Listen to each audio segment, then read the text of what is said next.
मोक्षमार्गस्य नेतारं वेत्तारं कर्मभूभृतां ज्ञातारं विश्वतत्त्वानां वन्दे तद्गुणलब्धये। तत्वार्थ सूत्र जी ग्रंथ पहले अध्याय के तीसरे परिशिष्ट पर हम लोग स्वाध्याय कर रहे हैं, जिसमें जो अब तक पहला अध्याय पूर्ण हुआ, एक प्रकार से उसका कंक्लूजन चल रहा है और बहुत ही सूक्ष्म सूक्ष्म बिंदुओं पर हम वस्तु स्वरूप को क्या समझते हैं उसकी विशेष विवेचना यहाँ पर हो रही है। ठीक है। अब बहुत ही इम्पोर्टेंट टॉपिक आ रहा है, भगवान के द्वारा कथित सच्ची दया और अहिंसा का स्वरूप। अभी महावीर जयंती आने वाली है ना, तो हम भगवान महावीर की जय जयकार करेंगे और बहुत जोर शोर से बोलेंगे, अहिंसा परमो धर्म, है ना, अहिंसा परम धर्म है। तो वो अहिंसा परमो धर्म जो महावीर भगवान ने जो अहिंसा बताई है, उस अहिंसा का स्वरूप तो पता हो हमें। हमने अपने मन से जो अहिंसा समझ रखी है, क्या वो ही अहिंसा है कि अहिंसा कोई और ही चीज है? जगत में जहाँ अहिंसा और हिंसा का स्वरूप समझा जाता है, उससे कहीं परे जाके जैन शासन की अहिंसा है। जैन शासन की अहिंसा मतलब क्या? अहिंसा दो तरह की होती है, एक अन्य लोगों की अहिंसा और एक हमारी अहिंसा। नहीं नहीं, अहिंसा तो एक ही प्रकार की होती है। जगत के जीव अहिंसा का स्वरूप नहीं जानते तो वो कुछ भी समझते हैं। आ रही बात ख्याल में? देखो यहाँ क्या कह रहे हैं, यह बात मिथ्या है कि भगवान ने दूसरे जीवों की दया स्थापित की है। स्टार्टिंग देखो कि जबरदस्त है। ये वाली बात कैसी है? मिथ्या। क्यों मिथ्या है? कि अभी तो हमें यही नहीं पता कि भगवान ने स्थापना किसकी की है। भगवान ने क्या बताया है? भगवान की ओंकार ध्वनि में क्या क्या ध्वनित हुआ? भगवान की ओंकार ध्वनि में जैसा वस्तु का स्वरूप है वो ध्वनित हुआ है। क्या? विश्व में 6 द्रव्य हैं, 6 द्रव्य के स्वरूप कहा, उनकी संख्या बताई, वे कितने बड़े हैं, कितने छोटे हैं, कितने प्रदेशी हैं, वे क्या क्या कर सकते हैं, एक द्रव्य दूसरे द्रव्य का करता है कि नहीं करता, ये भगवान ने प्ररूपित किया है। अर्थात जैसा वस्तु स्वरूप अनादि अनंत है, भगवान ने कुछ बनाया नहीं है, जैसा है वैसा बताया है। आदिनाथ भगवान ने भी वही बताया, महावीर भगवान ने भी वही बताया, बीच में जितने तीर्थंकर हुए सब ने वही बताया। और अनादि काल से तीर्थंकर हो रहे हैं, अनंत काल तक होते रहेंगे। सभी भगवान ने वही का वही स्वरूप बताया। क्यों? क्योंकि वे सर्वज्ञ हैं। क्यों बताया उन्होंने वैसा का वैसा स्वरूप? लॉजिक चाहिए। क्यों बताया? क्योंकि वे सर्वज्ञ हैं। सर्वज्ञ मतलब जैसा वे जान रहे हैं वैसा बता रहे हैं। ये जगत के जीव कुछ का कुछ जानते हैं, तो वो जैसा वस्तु का स्वरूप है वैसा बता रहे हैं। वस्तु का स्वरूप अनादि अनंत होता है। चीनी सदा मीठी होती है। चीनी कैसी होती है? सदा। चौथे काल में, पंचम काल में, पाकिस्तान में, हिंदुस्तान में उसको सोने के डिब्बे में रख दें तो, काली पॉलीथीन में रखी हो तो चीनी का स्वरूप अनादि अनंत मिठास रूप है, दृष्टांत है ना। ऐसे ही विश्व में रहने वाले 6 द्रव्यों का जो स्वरूप है वो कैसा है? अनादि अनंत। हम सर्वज्ञ बनेंगे तो हमको भी वैसा ही स्वरूप दिखेगा, क्योंकि वैसा ही है। इतनी जनरल बात है। एक बात भगवान ने क्या प्ररूपित किया कि विश्व में 6 द्रव्य हैं और 6 द्रव्यों का जैसा स्वरूप है वैसा भगवान ने बताया, नंबर 1। नंबर दूसरी बात, एक द्रव्य दूसरे द्रव्य में जाके कुछ नहीं करता, ये दूसरी बात। ये 2 बातें, ये 2 बातें समझ ली जाएं तो बहुत शांति आ जाए, बहुत शांति। तो अब एक जीव दूसरे जीव को बचाए, ये किधर से बात आई? ये तो कोई अज्ञानता की उपज है, ये अज्ञानता की उपज है। व्यवहार ने से कह सकते हैं लेकिन वो वस्तु स्वरूप नहीं है। ठीक है, आगे देखते। यह बात मिथ्या है कि भगवान ने दूसरे जीव की दया स्थापित की है, जबकि यह जीव पर जीवों की क्रिया कर ही नहीं सकता। तब फिर उसे बचा सकने की बात भगवान कैसे कहेंगे? बोलो। एक जीव दूसरे जीव को बचा नहीं सकता, अपन इस पर थोड़ी सी चर्चा करेंगे। एक जीव दूसरे जीव को बचा नहीं सकता, इसका क्या मतलब है? इसका ये मतलब है कि एक जीव और दूसरा जीव, किसी जीव में बचने और मरने की तो व्यवस्था ही नहीं है। किसी भी जीव में बचने और मरने की तो व्यवस्था ही नहीं है। प्रत्येक जीव अविनाशी है, वो मरता नहीं है। प्रत्येक जीव कैसा है? अविनाशी, वो मरता ही नहीं है। सोने को अग्नि में डाल दो तो सोना मर जाएगा कि नहीं? एक मिश्री की डली को अनंत खारे समुद्र में डाल दो, अनंत पानी खारा समुद्र, एंडलेस पानी, और एक इतनी मिश्री की डली को समुद्र में डाल दो तो वो मिश्री की डली मर जाएगी कि नहीं? अरे घुल तो जाएगी, हाँ घुल जाएगी, लेकिन जितनी जगह घुली रहेगी ना वह मिठास मिठास मिठास मिठास करती होगी। तो विश्व में किसी भी द्रव्य का मरने की तो व्यवस्था ही नहीं है, कोई नहीं मरता। तो जो कोई मरता ही नहीं तो बचाने की बात किधर से आई? कोई नहीं मरता। कौन कौन नहीं मरता?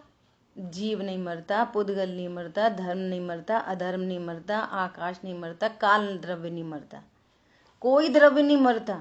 यदि कोई द्रव्य मर जाए तो फिर दूसरा कहां से आए?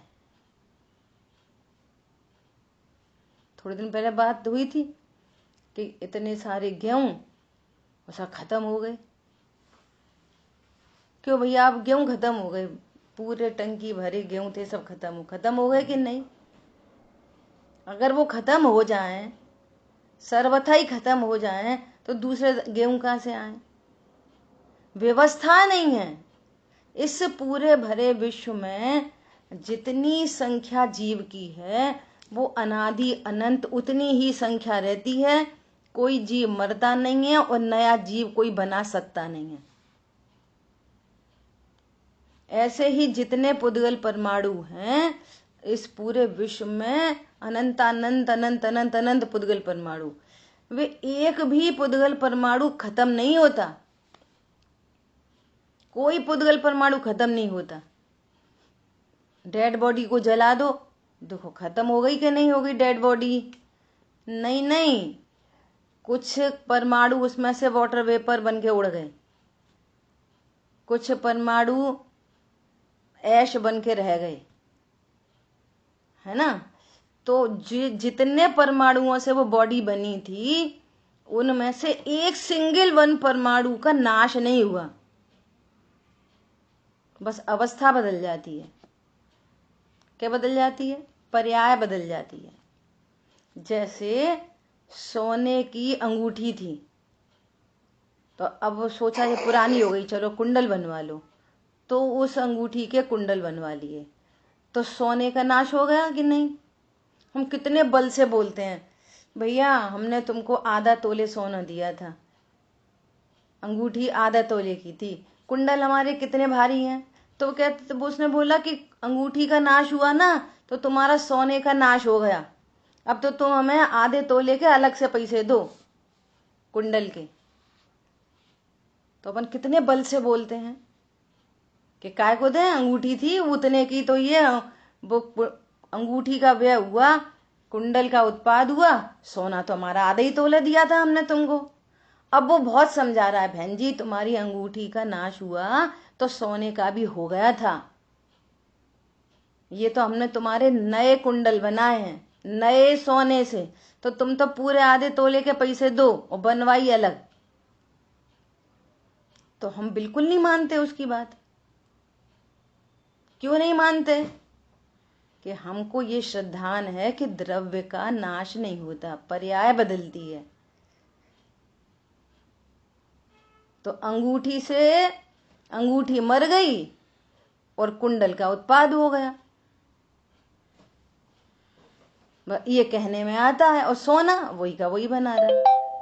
इस विश्व में जितने पुद्गल परमाणु हैं वे कभी नाश को प्राप्त नहीं होते, नेवर।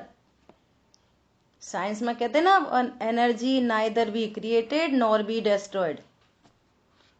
किसी भी वस्तु का न नाश किया जा सकता न नई उत्पन्न की जा सकती।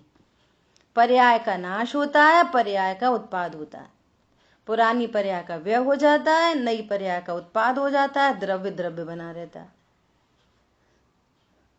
अपने बात कहाँ से चल रही है, कहाँ से कौन कनेक्ट करेगा? ये पूरा विषय किधर से आया? बोलो। एक द्रव्य दूसरे द्रव्य को बचा नहीं सकता। हाँ, कह रहे हैं कि यह जीव, भगवान ने ऐसा कैसे स्थापित कर दिया कि कोई जीव किसी को बचा सकता है? उसका लॉजिक दे रहे हैं। क्या कह रहे हैं? जबकि यह जीव पर जीवों की क्रिया कर ही नहीं सकता, तब फिर उसे बचा सकने की बात भगवान कैसे कहेंगे? आप करोड़ों करोड़ों उदक चंदन करो, करोड़ों, लेकिन ये वस्तु स्वरूप यदि पता नहीं है तो तुम न तो जैन कहलाने लायक हो और न कभी सुखी होगे, कभी नहीं सुखी हो सकते। जो अपन भाववाची रोज रोज बोलते हैं ना, अभी पिछली क्लास में ही बात हुई थी सुबह कि हमें धर्म नहीं करना। अब भैया ठीक है, धर्म तो बूढ़े लोगों का काम है, भैया कर लेंगे धर्म। तो तुम जाने अनजाने में धर्म को नहीं चाहते, इसका अर्थ है तुम सुख को नहीं चाहते। अनजाने में तुम सुख को नहीं चाहते। क्यों? धर्म का अर्थ ही है सुख, और सुख का दूसरा ये पर्यायवाची नाम है। देखो नीचे लिखा मिल गया, आनंद को प्रकट करने वाली भावना वाला क्या करे? जगत के जीवों को सुख चाहिए और सुख का दूसरा नाम धर्म है। देखो कितनी खुशी होती है एज इट इज लिखा मिल जाए तो। धर्म और सुख पर्यायवाची हैं। सुख चाहिए कि नहीं चाहिए? कि हाँ चाहिए। तो धर्म चाहिए कि नहीं चाहिए? कि नहीं चाहिए। मिठास चाहिए कि नहीं चाहिए? कि हाँ चाहिए। चीनी चाहिए कि नहीं चाहिए? कि नहीं चाहिए। तो चीनी के बिना तुम कैसे मिठास को प्राप्त करोगे? ऐसे ही धर्मी को जाने बिना धर्म कैसे होएगा? सुखी नहीं हो सकते, कभी नहीं सुखी हो सकते। तो क्या बोल रहे हैं? पहली बात कि कोई जीव तो मरता नहीं, नंबर 1, कोई जीव मरता नहीं, मर सकता नहीं। ठीक है, एक बात। अब मरने की बात तो कही जाती है जगत में। अभी अपन बोल रहे हैं दादा चले गए, है ना, तो मरण तो कहा जाता है। तो मरण क्या चीज है? कि संसार अवस्था में जीव जिस देह के साथ संयोग में है उस देह के वियोग हो जाने को लौकिक में मरण कहा जाता है। देह का वियोग हो जाने को मरण कहा जाता है। चेतन और जिस देह में रह रहा था वो जीव और पुद्गल, चेतन और शरीर, इनके वियोग को जगत में मरण कहा जाता है। तो फिर कौन मरा? जीव मरा कि पुद्गल मरा? मरा तो कोई नहीं, मरा तो कोई नहीं, लेकिन ये वियोग हुआ ना तो उसको मरण कहते हैं। मरता कोई नहीं है। कभी भी अफवाहों पर ध्यान नहीं देना, वे मर गए, कोई नहीं मरा। लोक व्यवहार में कहा जा रहा है, जब कहा जाए वे मर गए तो सोचना कि जिस देह में रह रहा था उस चेतन से उसका वियोग हो गया, इसको मरण कहा जा रहा है। न चेतन मरा और न पुद्गल मरा। दो बातें हो गई। तीसरी बात, बहुत इंपॉर्टेंट बात, क्या कि ये शरीर जीव के साथ में कब तक संयोग में रहेगा, इसका निर्धार करने वाला कौन है? ये किससे गाइडेड है? तो ओनली ओनली ओनली आयु कर्म। जब तक आयु कर्म है वो अदृश्य शक्ति है, वो हमको दिखती नहीं है। आयु कर्म क्या है? अदृश्य शक्ति। कर्म अदृश्य शक्ति है, हमको दिखते नहीं है कर्म। भगवान ने बताया, सर्वज्ञ देव ने। तो जब तक आयु कर्म है तब तक वो देह चेतन का संयोग बना हुआ है, और आयु कर्म समाप्त तो देह चेतन का वियोग। और सुनो, चौथा पॉइंट लिख लो पॉइंट वाइज। चौथा पॉइंट, ये आयु कर्म उस जीव का स्वयं का पूर्व उपार्जित है, किसी की मेहरबानी से नहीं। स्वयं का ही पूर्व उपार्जित है, किसी की मेहरबानी से नहीं। पूरा जीव जिम्मेदार है। ठीक है। अब आई बात नो कर्म की, कि कोई पर पदार्थ, तो वो पर पदार्थ पर सिर्फ और सिर्फ फॉर्मली उपचार से कहा जाता है, बस। ऐसे घनिष्ठ निमित्त नैमित्तिक संबंध है। कैसे? बाथरूम में गए, चींटी दिखी पानी में, तो ऐसा विकल्प आया, अरे अरे ये तो मर जाएगी, तो उस चींटी को ऐसे उठाया और सूखे जगह स्थान पर रख दिया। तो जीव को, चींटी को हमने बचाया।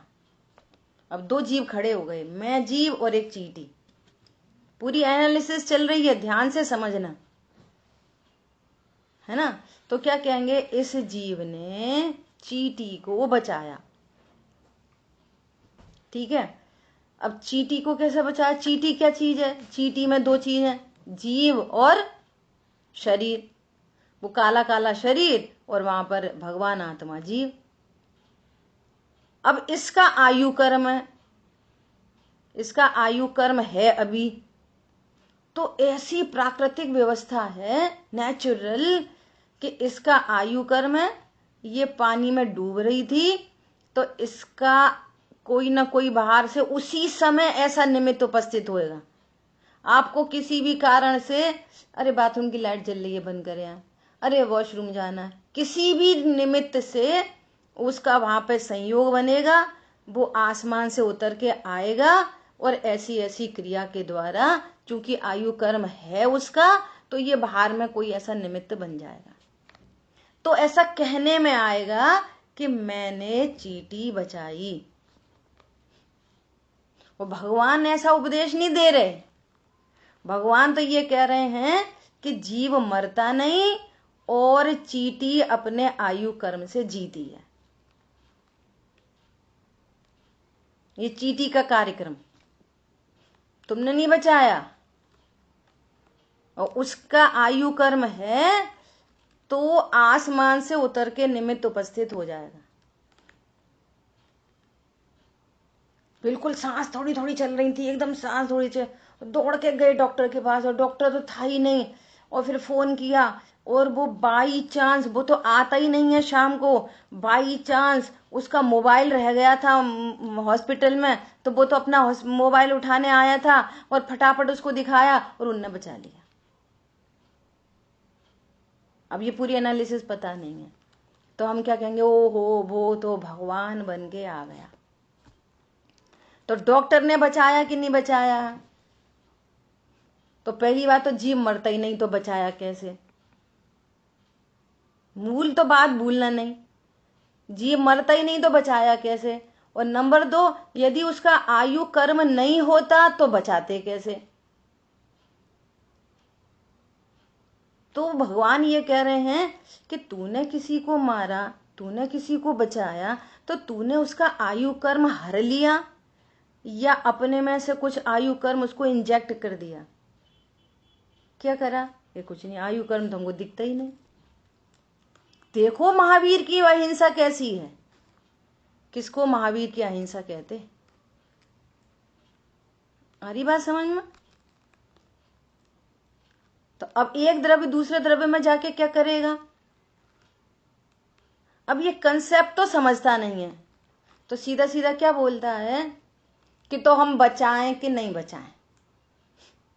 तो अब इसकी बात करते हैं कि तुम बचाओ कि नहीं। ये तो चींटी की बात हो गई, अब यहाँ पे जीव की बात, मुझे जीव की बात है ना। अब सुनो, मैं कौन हूं? हाँ, मैं भी जीव हूं, मैं भी तो जीव हूं, मैं भी देह से भिन्न जीव हूं, मैं भी देह की कोई क्रिया नहीं कर सकता, ये तो वस्तु स्वरूप है। अब जीव में क्या क्या होता है? जीव में होता है ज्ञान, श्रद्धा और चारित्र। उस शरीर में और जीव में अत्यंत भाव की दीवार है, वज्र की दीवार है।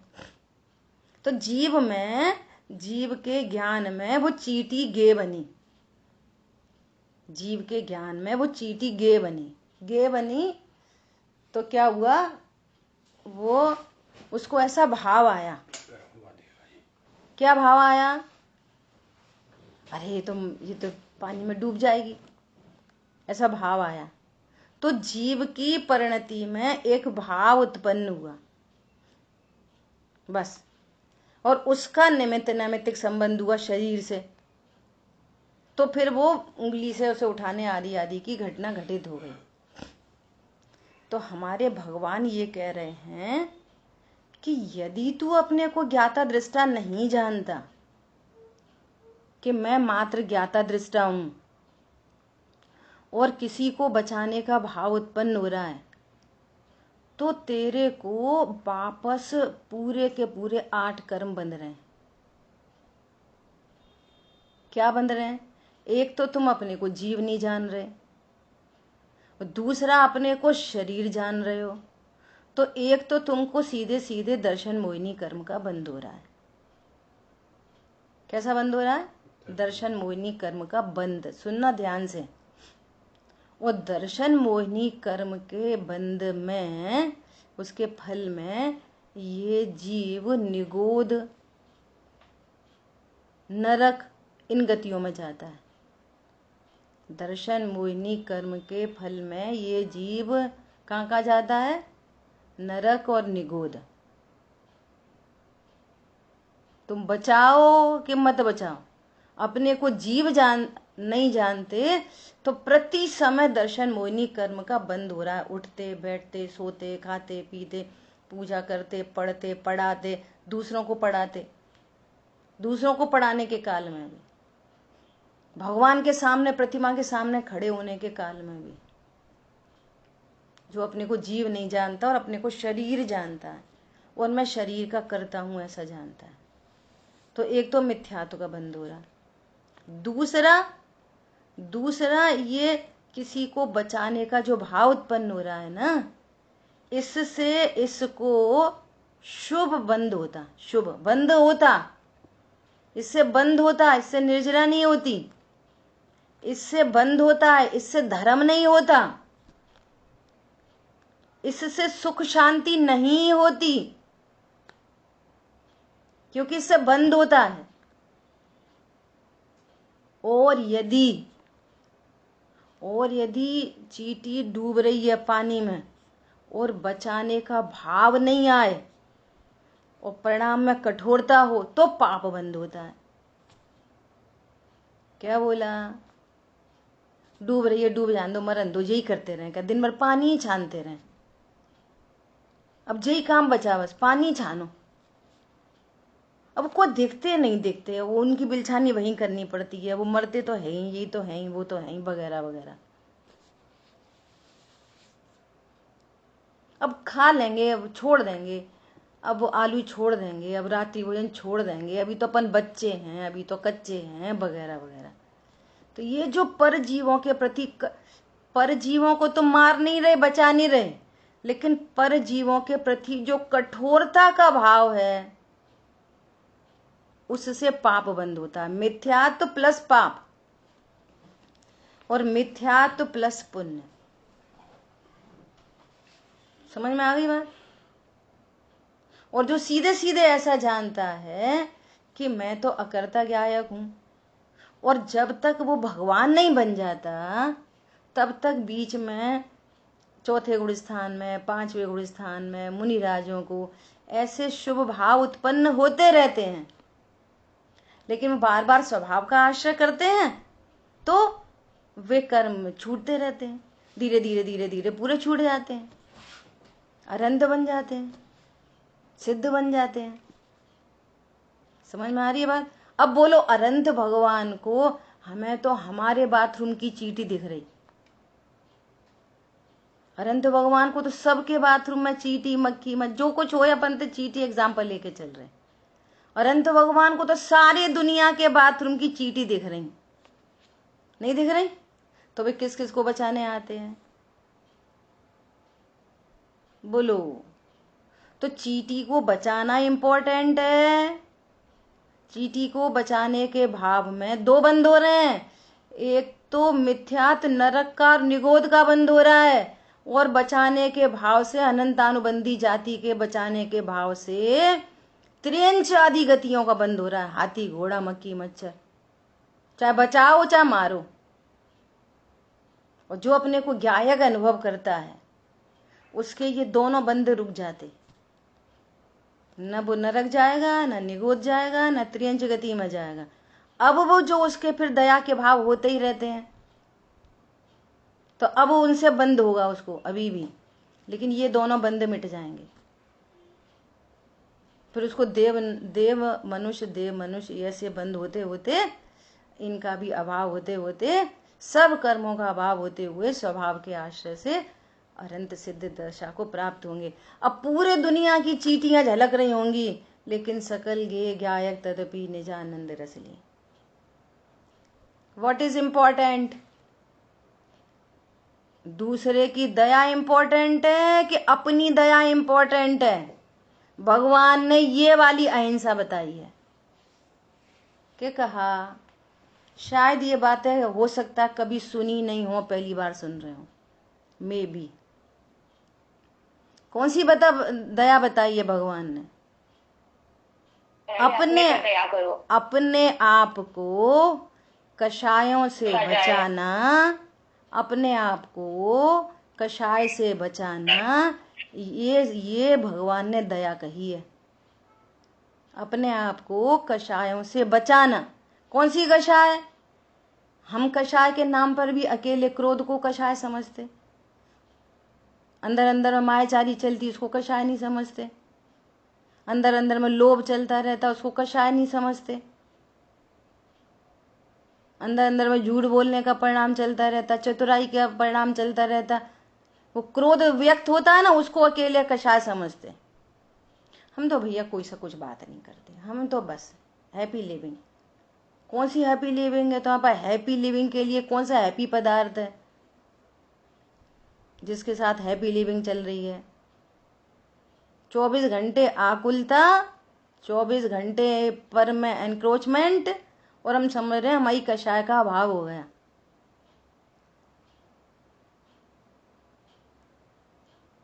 वो तो है ना, खोआ बनाया और सोच रहे थे पेड़ा बना दें, किसी को क्या पता, किसी को क्या पता, चीनी दिख नहीं रही थी, हो सकता है खत्म हो गई हो, तो हमने तो पीस के नमक डाल दिया, किसी को क्या पता चलेगी, वो भी सफेद वो भी सफेद, किसी को क्या पता चलेगी। अरे किसी को नहीं पता चलेगी, तुझे तो पता चल रही ना। और तुम वो पेड़ा खाओगे तुम्हें कैसा कैसा स्वाद आएगा, खारा के मीठा। हमारी कषाय किसी को क्या पता चल रही, हमारी मायाचारी किसी को क्या पता चल रही, पागल तुझे तो पता चल रही है। और तू इस समय मायाचारी के परिणाम से इस समय तू आकुलित हो रहा है कि आनंदित हो रहा है, एक बार गंभीरता से एनालिसिस करो। ये एनालिसिस करने का नाम धर्म है। एनालाइज करो कि जिस समय चतुराई की बातें चल रही हैं, जिस समय मायाचारी के परिणाम चल रहे हैं, जिस समय लोभ के परिणाम चल रहे हैं, दुराव छिपाव के परिणाम चल रहे हैं, इस समय आप टेंशन में हो, आकुलता में हो कि प्रसन्न हो, आनंदित हो, खुद ही पता चल जाएगी। वो नमक डाला हुआ पेड़ा जब खाओगे तो वो खारा खारा लगेगा कि मीठा मीठा लगेगा। और देखो, जगत के पागलपन का तो कुछ ठिकाना नहीं है, ये ठिकाना नहीं है कि वो पेड़ा में नमक डाल के तो खा रहा है, अब भगवान से प्रार्थना कर रहा है, हे भगवान हमारा पेड़ा मीठा हो जाए। अब भगवान क्या करेंगे, बोलो। हे अब हम ऐसा मन कर रहा है कि जी पता नहीं पेड़ा इतना खारा खारा क्यों हो रहा है, होना तो चाहिए मीठा। अपन ऐसा करें, कुछ शांति विधान करा ले रहे, डमोकार मंत्र का पाठ करा ले रहे, सब लोग डमोकार मंत्र पर, पूरे घर के लोग, बोलो। हो सकता है ऐसा, हम लौकिक में नहीं हो सकता, पारलौकिक में हो सकता है कि कषायों से तुम सुखी हो सकते हो। क्या है अहिंसा, अहिंसा का स्वरूप समझना पड़ेगा, अहिंसा क्या चीज है। देखो अब पढ़ते हैं, अपन ने पूरी थीम बना ली, देखो अब पढ़ते हैं। कौन पढ़ेगा, आप में से कोई पढ़ो। निधि जी पढ़ो आप। भगवान ने तो आत्मा के स्वभाव को पहचानकर ज्ञाता मात्र भाव की श्रद्धा और एकाग्रता द्वारा कषाय भाव से अपने आत्मा को बचाने की बात कही है, और यही सच्ची दया है। ये कही है भगवान ने अहिंसा के नाम पर, दया के नाम पर क्या कहा है, तुम अपने को ज्ञाता दृष्टा जानो और स्वभाव को जानो मानो, उसी में एकाग्र रहो, तो तुमको कषाय उत्पन्न नहीं होगी, तो तुम अपने को बचा लो। सो ये सच्ची दया है। कैसे बचा लो अपने को, ऐसे बचा लो, अपने को नरक से बचा लो, अपने को निगोद से बचा लो, अपने को त्रियंच गति से बचा लो, अपने ऊपर दया कर लो, तो ये स्वार्थ नहीं हो जाएगा। अरे यही असली स्वार्थ है, इस स्वार्थ में सबकी भलाई है। देखो, आपने अपने को नरक जाने से बचा लिया, तो भी नरक के परिणाम क्या थे, किन परिणामों से नरक गति होती है, कि मिथ्यात्व से। तो हमने मिथ्यात्व का अभाव कर दिया, अपने को ज्ञाता दृष्टा जान लिया। सुनना ध्यान से, है ना। और किससे होती है, ये अनंतानुबंधी राग द्वेष, इनसे त्रियंच आदि गति होती है ना। तो अनंतानुबंधी राग द्वेष का भी अभाव, कषाय का अभाव हो गया। अब जब आपको कषाय का अभाव ही हो गया, तो मैं पर का करता हूं ऐसा क्यों मानोगे, पर के प्रति कठोरता के भाव क्यों आएंगे। कषाय, अपने को कषाय से बचा लिया ना, तो दूसरे के प्रति अन्याय नीति अवक्ष अपने आप ही छूट जाएगी, तो तुम भी खुश और वो भी खुश, सामने वाला तो अपने आप ही हो गया। नहीं आई समझ में। पर्व चल रहे हैं और हमारे एक टाइम आहार करने का, भोजन करने का विकल्प है, तो हम शाम को गैस ही नहीं जलाएंगे, हमारा राग ही मिट गया। गैस नहीं जलाएंगे, अग्निकायिक जीवों की हिंसा अपने आप ही नहीं होगी। तो हमने गैस तो अपने लिए नहीं जलाई और उनकी अहिंसा अपने आप हो गई, हमें करनी नहीं पड़ी। हमने विचार किया कि हम अवक्ष का सेवन नहीं करेंगे, तो हमने अपने को हिंसा से बचा लिया, तो दूसरे जीवों का घात तो अपने आप ही नहीं हुआ, उनके लिए तो हमें कुछ करना ही नहीं पड़ा। अब एक एक जीव को जा जाके बचाएं तो कैसे पॉसिबल है? और ऐसे अनंत जीव राशि बच गई अपने आप। पॉइंट पकड़ में आया सबको? हमको यहाँ स्वभाव का आश्रय हुआ, हमको यहाँ कषाय उत्पन्न नहीं हुई। जब हमको कषाय नहीं उत्पन्न हुई तो उस संबंधी कोई कार्यक्रम नहीं हुआ। कार्यक्रम नहीं हुआ। आज मैं सचिन भैया से थोड़ी सी बात करनी थी, मंगलायतन, उनको फोन लगाया, कल शाम को फोन लगाया, उठा नहीं, फिर आज नहीं लगाया, तो उनकी कॉल आ गई। तो उनकी वाइफ ने बात की, बोली एक्सट्रीमली सॉरी दीदी, वो पर्व चल रहे हैं ना, तो है ना उनका मौन है, वो बाद में बात करेंगे। उन्होंने कोई बात नहीं, कोई बात नहीं। अब देखो, जिस व्यक्ति का मौन है तो उसने बाहर के जगत के प्रपंच से अपने को बचा लिया। तो अब जिसको बोलना ही नहीं है तो वो ऐसा उनके वचन से कोई हर्ट कैसे होएगा? जब हम बोल ही नहीं रहे, हमें तो उनकी बात बुरी लग गई, हम बोल ही नहीं रहे, तो सामने वाले कितने लोगों को बुरा लगता, कितने लोगों को भला लगता। हम किस किस को बचाने जाते, किस किस को संभालते, किस किस को प्रेम देते, किस किस को, बात ही खत्म हो गई सारी। हमारा तो मौन है, तो हमने किसको बचाया? मौन से अपने को, और दुनिया अपने आप बच गई। जब आप नरक नहीं जाओगे तो औंधे मुंह नरक में नहीं गिरोगे, तो जितने भी वहां नारकी होंगे तो उनको तुम्हारे निमित्त से कषाय होगी नहीं। ओ एक और आया, एक और आया, चलो भाई मारो मारो, लड़ो लड़ो, मारो मारो। किसी को हमको देख के भावी नहीं होंगे, क्यों? हम मत जाएंगे ही नहीं। तो तुम तो अपने को बचा लो, अपन दूसरे लोग अपने आप बच जाएंगे। ये है जैन शासन की अहिंसा। क्या बोला? अब हम गमन ही नहीं करेंगे तो कोई चींटी मरेगी नहीं, हम साबुन लगाएंगे ही नहीं तो वो साबुन नाली में बहेगा ही नहीं, तो दूसरे जीव मरेंगे ही नहीं। वे तो अपने आप ऑटोमेटिक हो गया ना कार्यक्रम।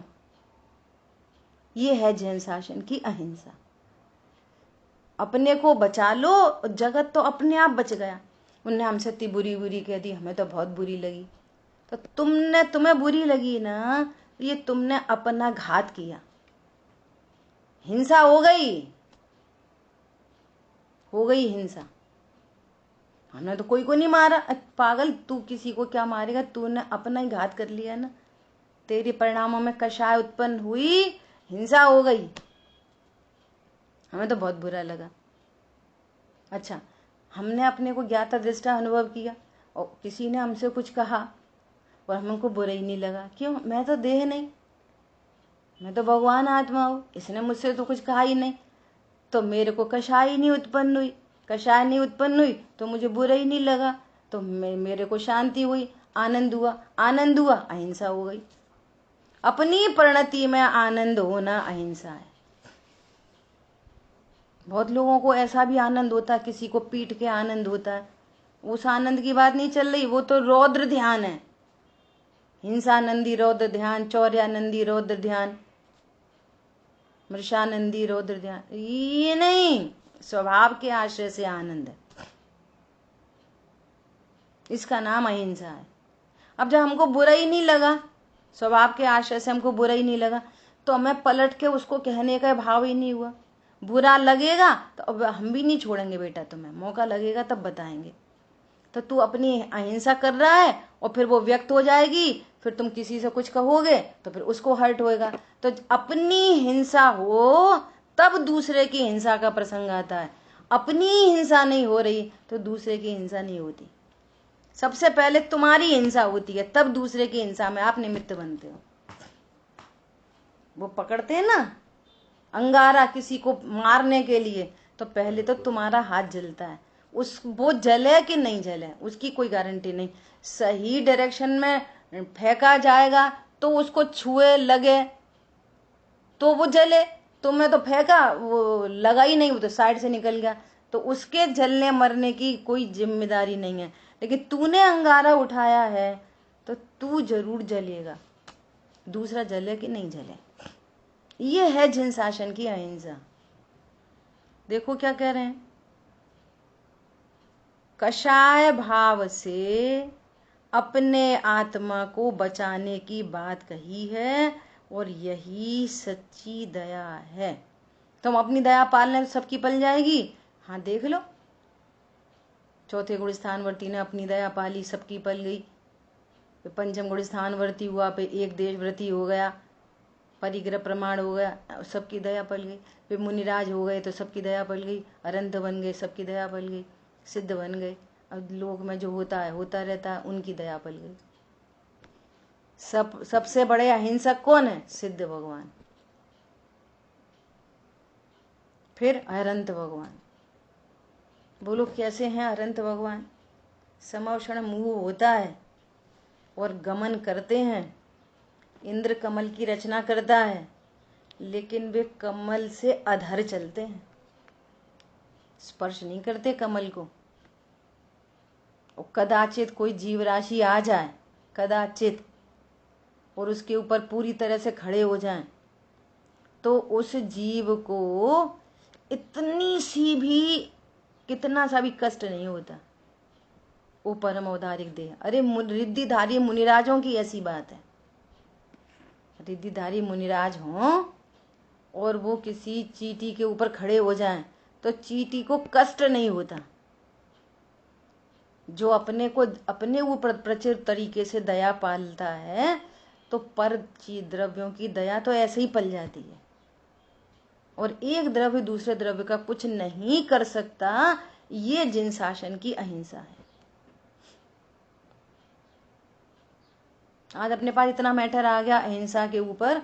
यदि किसी के मंदिर में अभी गोष्ठी हुई ना महावीर जयंती पर, तो गोष्ठी में ले लेना भाग, बढ़िया ऐसे राइटिंग करके, और अपन चर्चा करो बढ़िया।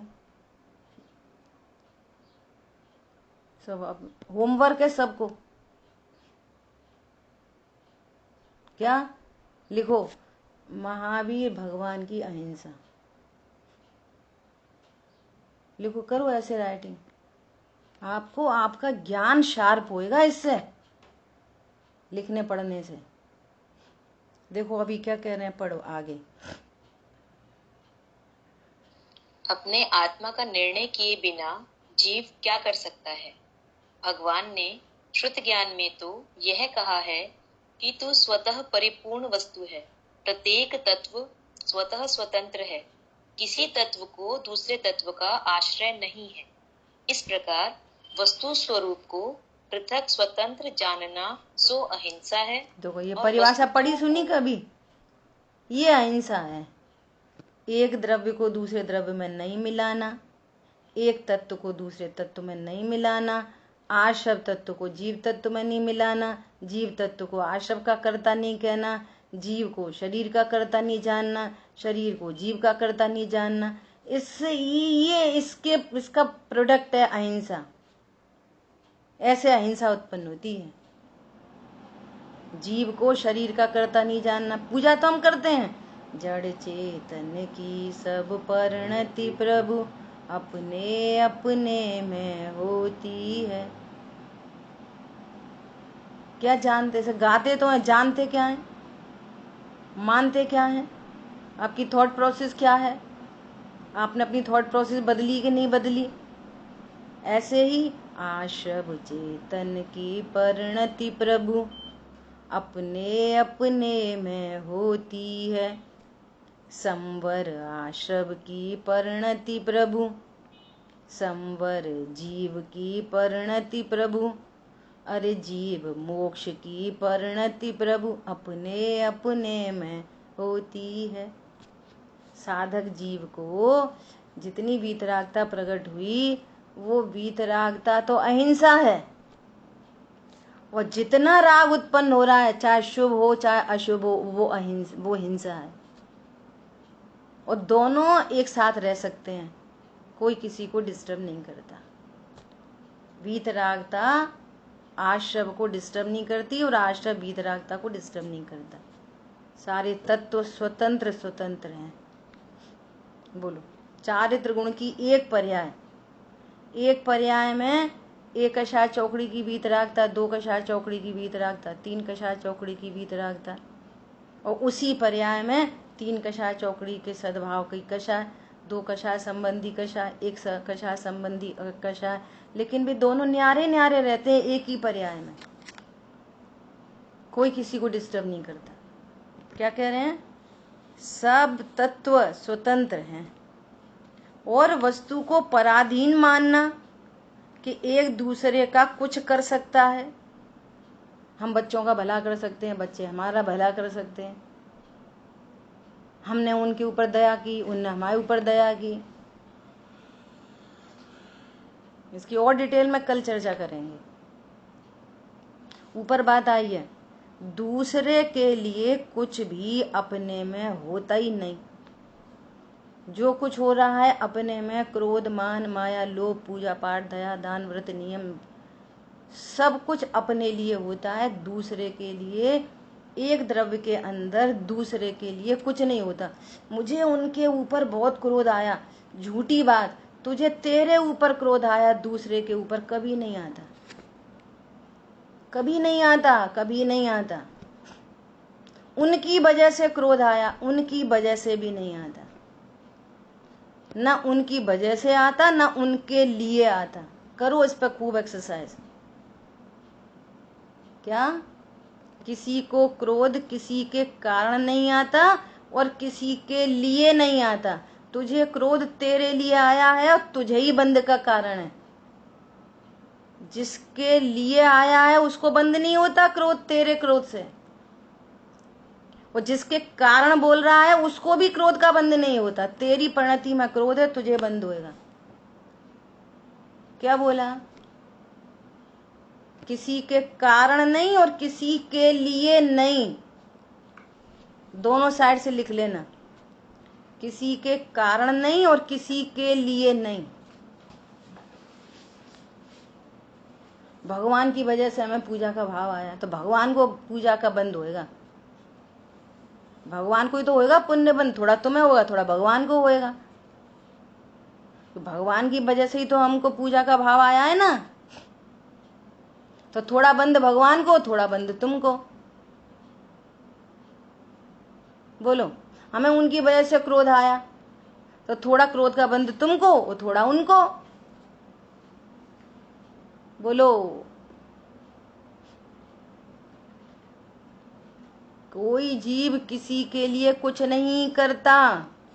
हमें तो उनके लिए बहुत दया का भाव आया, उनके लिए नहीं आया, तुमको तुम्हारे लिए ही आया, उनके लिए नहीं आया। और डिटेल में कल चर्चा करेंगे, समय अपना हो रहा है, इसको पूरा पढ़ते हैं।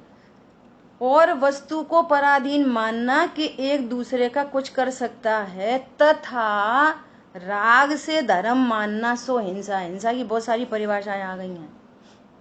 राग में धर्म मानना मिथ्यात्व रूपी हिंसा है। तेरे को हिंसा लग रही है कि तू पुण्य भाव से धर्म समझ रहा है। जो बंध का कारण है, वो जो दुख का कारण है, वो बंध का कारण, वो सुख का कारण होगा। बोलो, सरागी को, अब देखो कंडीशन बता रहे हैं, सरागी को दूसरे जीव को बचाने का राग तो होता है, जितनी शेष कषाय है उतना भाव आता है, तो वो अपने लिए आता है, दूसरे के लिए नहीं आता। दूसरा अपने आयु कर्म से बचता है और कोई बचाने पर भी अपने आयु कर्म से मर जाता है। तेरी दूसरे में नहीं चलती, मैंने बचाया मैंने मारा। इधर बचाने का भाव उत्पन्न हुआ और उसका आयु कर्म शेष था, तो वो तो अपने आयु कर्म से बचाया है, तुमने थोड़ी बचाया। तुम्हारा बचाने का भाव था, उसका आयु कर्म पूरा होना था और वो मर गया, तो तुम्हारे बचाने के भाव से वो मर गया।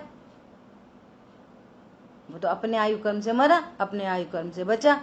तुम्हारा भाव तो तुम्हारे लिए हो रहा है, तुम्हारी कठोरता का भाव तुम्हारे बचाने का भाव, नंबर 1। दूसरी बात, किंतु उस शुभ राग से पुण्य बंद होता है, धर्म नहीं होता, ऐसा समझना चाहिए। उस पुण्य भाव से क्या हो रहा है? बंद हो रहा है। खरे खर बोलो तो अधर्म हो रहा है, खरे खर कहो तो अधर्म हो रहा है। धर्म तो स्वभाव के आश्रय से होता है, और स्वभाव का आश्रय स्वरूप को समझने से होता है, और स्वरूप की समझ तत्व ज्ञान से होती है, और तत्व ज्ञान स्वाध्याय से होती है। इसलिए स्वाध्याय वेरी वेरी फर्स्ट और मस्ट है। ये मजबूरी नहीं है, ये सांस लेने से भी ज्यादा जरूरी है। सांस भले बाद में ले लेना, लेकिन स्वाध्याय करना इतनी जरूरी चीज है। ठीक है, शेष चर्चा आगे करें।